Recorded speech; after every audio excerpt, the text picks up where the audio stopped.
This channel does not promote any violent, harmful, or illegal activities. All content provided by this channel is meant for an educational purpose only. পূর্ব মেদিনীপুরের এগরায় একটি পান বরজে electric তার আর সেই তারে জড়িয়ে মৃত্যু হলো এক ছাত্রের। ঘটনাটি ঘটেছে এগরা থানার অন্তর্গত বেনাচাকরি গ্রামে।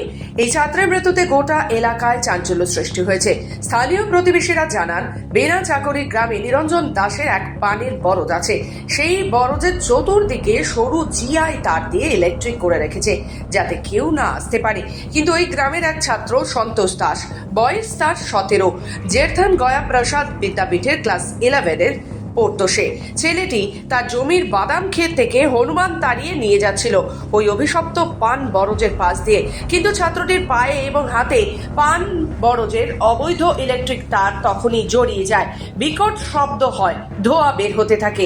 স্থানীয় গ্রামবাসীরা দৌড়ে এসে ওই ছাত্রকে এগরা সুপার স্পেশালিটি হাসপাতালে নিয়ে গেলে চিকিৎসকেরা তাকে মৃত বলে ঘোষণা করেন। পরিবারের তরফ থেকে ও গ্রামবাসীরা ওই পান বরজের মালিক নিরঞ্জন দাসের নামে অবৈধভাবে পান বরজে ইলেকট্রিক লাগানোর জন্য একটি তরতাজা নাবালক ছাত্রের প্রাণ অকালে চলে গেল, তারই প্রতিবাদ নিয়ে এগরা থানায় পরিবারের তরফে অভিযোগ দায়ের করেছে।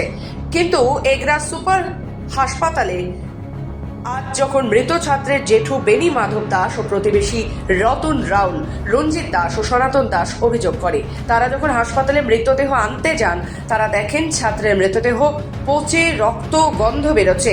হাসপাতাল কর্তৃপক্ষকে জিজ্ঞাসা করলে তারা বলেন মর্গের এসি খারাপ। এই নিয়ে পরিবারের লোকজন ও গ্রামবাসীরা মৃতদেহ হাসপাতালে রেখে বিক্ষোভ দেখাতে শুরু করে।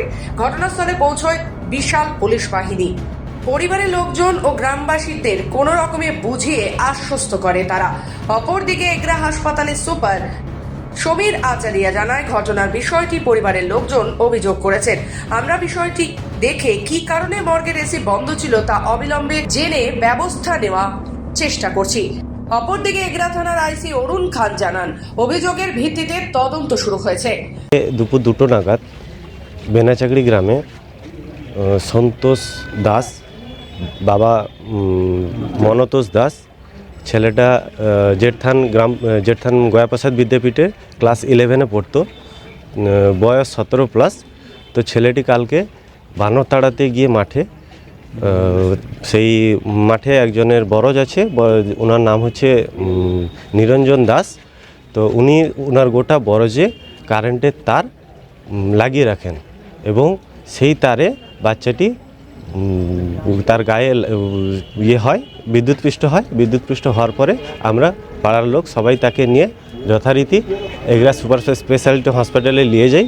সেখানে মৃত বলে ঘোষণা করে এবং তার বিহিতে যাতে আমরা সেই ব্যক্তি, যে ব্যক্তি এই করেছেন, কারেন্টের তার লাগিয়েছেন নিরঞ্জন দাস, এবং তার সঙ্গে যারা জড়িত আছেন সবাই যাতে এর একটা উপযুক্ত শাস্তি পাক, সেটার জন্য আমরা 40-50 জন এখানে থানায় এসে সেটার নামে লিখিতভাবে একটা কমপ্লেন জমা দিতে এসেছি, যাতে এর একটা বিহিত কোনো রাস্তা প্রশাসন বের করতে পারে। পূর্ব মেদিনীপুর থেকে রাজীব নন্দীর রিপোর্ট, খবর বাংলা।